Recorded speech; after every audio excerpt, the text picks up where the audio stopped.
ज्ञान book channel में आपका स्वागत है। आज हम एक ऐसी कहानी सुनाने जा रही हूँ जिसको सुनने के बाद आप कभी दूसरे की बात में नहीं आना चाहेंगे और अपने दिमाग से काम लेना चाहेंगे। तो ऐसा ही ज्ञानवर्धक मोटिवेशन कहानी सुनने के लिए आप हमारे चैनल को लाइक, शेयर और सब्सक्राइब करके नए हो तो बेल आइकन दबा दीजिए, तो आपको नया वीडियो का नोटिफिकेशन मिलता रहेगा। तो चलिए सुनाती हूँ।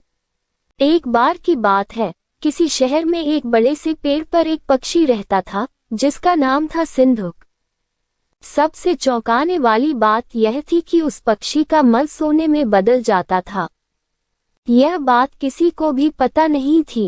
एक बार उस पेड़ के नीचे से एक शिकारी गुजर रहा था। शिकारी उस पेड़ के नीचे आराम करने के लिए ठहरा। वो आराम कर ही रहा था कि इतने में सिंधुक पक्षी ने उसके सामने मल त्याग कर दिया। जैसे ही पक्षी का मल जमीन पर पड़ा, वो सोने में बदल गया।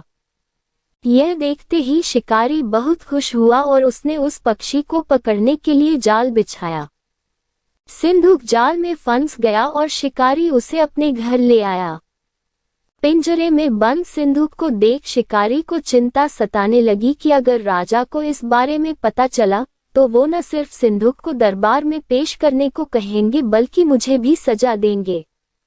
यह सोचकर डर के मारे शिकारी ने खुद ही सिंधुक को राज दरबार में पेश कर राजा को सारी बात बताई। राजा ने आदेश दिया कि सिंधुक को सावधानी से रखा जाए और उसे अच्छे से खाना खिलाया जाए। ये सब सुनने के बाद मंत्री ने राजा को कहा, आप इस बेवकूफ शिकारी की बात पर भरोसा मत कीजिए।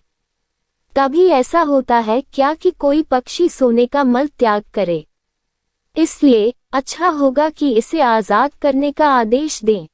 मंत्री की बात सुनकर राजा ने चिड़िया को आजाद करने का आदेश दिया। सिंधुक उड़ते उड़ते राजा के दरवाजे पर सोने का मल त्याग करके गया। यह देखते ही राजा ने मंत्रियों को उसे पकड़ने का आदेश दिया, लेकिन तब तक वो पक्षी उड़ चुका था।